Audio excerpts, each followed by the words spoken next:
Hey everybody, this is Claire, and this is Small Joyful Things. As always, I go to thrift stores, or I go to estate sales, or sometimes I buy things from Craigslist, and I'm always looking for things that I find interesting, or sometimes things that just appeal to me personally, and then I bring them home. I try to find out as much as I can about them, and then tell you guys about them. And what I've got today is kind of a mystery. Possibly you guys are going to be able to help me with it, but who knows. I have a sugar bowl and a creamer set, and I got news for you guys.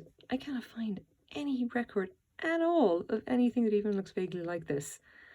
Not for lack of trying and not for lack of going through my reference book. Like, I'm absolutely all out of ideas with this. I've exhausted the internet and I just don't know where to go from here. Like, and there's more going on here than meets the eye. I'm going to show you essentially a few things.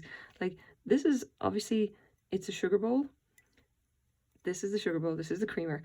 This is a sugar bowl. There is no lid, and it's scalloped to the top, so there never would have been a lid. That means that it would have been for sugar cubes, not for just granulated sugar with a spoon or whatever. What have you? Now, you can also see that it's got this lovely gold rim, which has been, fairly badly damaged in a few places. And it is pressed glass. You can see the seam right there. Same here. They're otherwise in very good condition. It's just that the gold has taken an absolute beating. Like, you'd literally be able to just go scratch with your nail and take it off, unfortunately. But they're honestly, they're in very good nick. Like, I've been careful. I haven't actually cleaned them or anything. I've taken the dust off, but that's about it. I've done nothing harsher on them because I'm very afraid that I'm going to damage basically the gold edge even more. And I don't really want to do that. Like, I'm reasonably sure these are antiques. But anyway, let's just measure them up.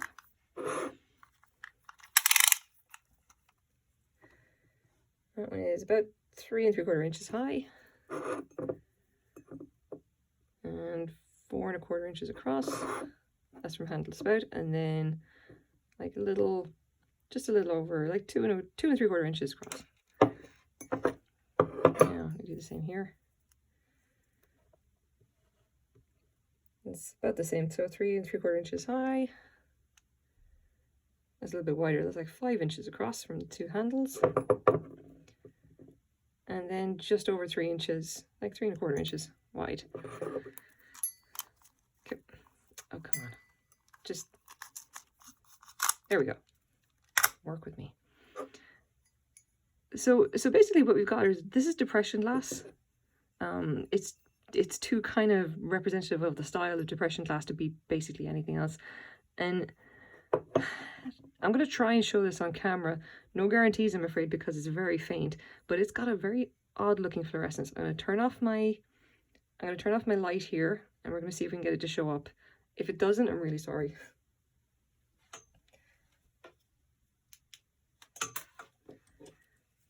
Yeah, handy dandy light. Yeah, you can just about see it. You see that? It's this very strange kind of, I don't want to call it red because it's not really, it's like, it's not pink, okay? I see quite a bit of like the really bright kind of neon pink, which is usually a manganese color.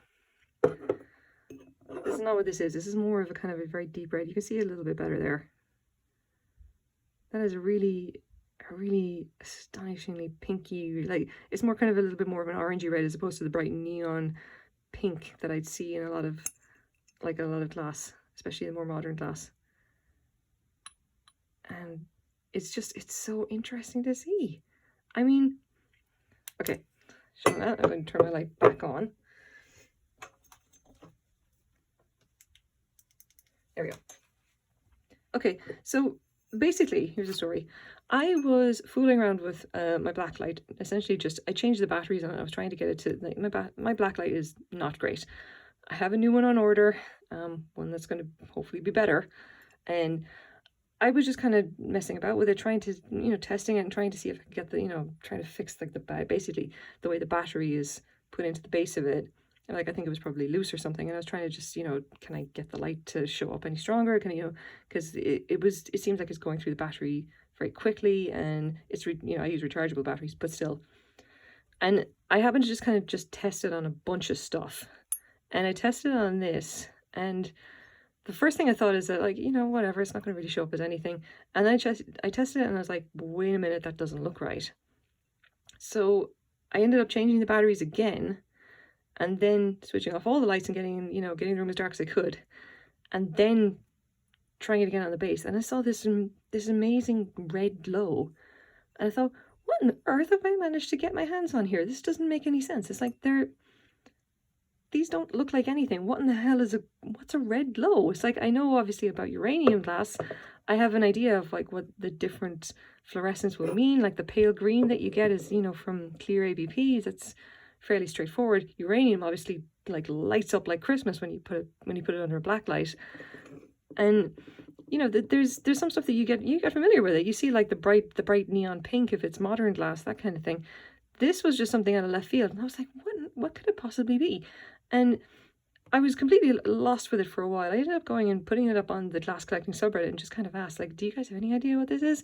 And they said, go ask the uranium glass guys. So I go over to them and I said the same thing, like, what is, am I completely wrong here? Am I seeing things? What is this? And they said, hey, that looks like cadmium. And I'm like, what on earth do you mean? So this is basically another possibility for depression glass. If you get like, someone, they basically would have done their colors with a lot of different things, and one of them was cadmium. And if you get cadmium under a black light, glows red. Now there obviously isn't a whole lot in this set. You can see that the glass itself is very pale. There's just kind of a hint of the pink color, the peachy pink color or whatever in it. I wouldn't say that this is the same kind of peach color that you see in a lot of depression glass. Again, I have the Jeanette plates still that I can use to reference. This is more orangey, like more orangey peach as opposed to like the more lighter pinky kind of it's kind of a cooler kind of a pink. So they essentially must have colored this with a different composition of glass, and it ended up with cadmium in it somewhere. And a small amount, I have to say, because again, you saw the glow, it's not very strong. I have seen some examples online of cadmium glass that just literally, it's bright, deep lava red when you put it under black light. That's not this. It's quite faint. But that's still like incredibly interesting, I have to say. It's definitely my first piece of glass of this type. It's pretty cool. So just take a quick look. Pink depression glass with cadmium in it. We don't really have many examples, unfortunately. I was hoping I could get some pictures of the stuff like glowing under black light, and I got nothing. I gotta go see maybe if I can find some. I don't know. But it is definitely something that would have been done back in the Depression era. Like, the other question is, like, what exactly who could have done this? What could this be from? And I have a guess, and admittedly it's not really even a very good guess. I think it was probably done by Anchor Hawking, because you gotta kind of at some point go by style, and you're taking a shot in the dark essentially. And if you're doing this, it's like you don't have the exact pattern, you're just going to go based on style to kind of give you a rough kind of ballpark even time period when something could have been created. And these, I think, were probably going to be in the 1930s, 1940s. I'm talking really like the depth of the Depression. This, for reference, and this is something that that kind of just got me interest, and it's mostly the handles on these little bowls. These are Cameo Depression glass soup bowls, and you see they sold for quite a bit of money. This is a rare pattern, but the handles are interesting because they have a lot of kind of style similarities with this. So this begs the question, is this the same designer? This was actually Anchor Hawking, believe it or not. Anchor Hawking, the guys who just make basically all the glass every time, everywhere. Yeah. Can I find a reference for this anywhere, Anchor Hawking, around this time? Not a chance. It could just simply be a case of like they have around the same time period and people were kind of cribbing the same style or the same designs, and some other company came up with these and just happened to use similar handles. That's equally likely, especially if I can't find any reference specifically from Anchor Hawking or any of their catalogues. Fortunately, getting a reference book or whatever for Anchor Hawking is not easy. I've priced them up and they're kind of expensive. I still have to go and find them because I think they're definitely going to be useful. I would definitely want to have a copy for reference. It's just, yeah, this stuff unfortunately takes time. This is still really cool though. Now, the big question is, I spent $10 on these just because I thought they were beautiful and I found them fascinating, regardless of the damage to the gilt. Big question, what are they actually worth? Bearing in mind that the gilt is damaged. And the question there is, I really don't know. I was kind of hoping I could identify the maker, and absent a maker, I really don't know what they're worth. They could be rare. They could be worth like $50. Who knows? You gotta, to be honest, I think you gotta go with what's in front of you. I think they're probably worth about what I paid for them, absent all other information, because we really got nothing else to go on. We don't have an actual pattern reference. We can't say for certain it was made by any particular maker. We just know that the style is consistent with, like, the 1930s, 1940s, and it's got cadmium in it, which is kind of interesting. I don't know. I'm probably going to put these up on Etsy.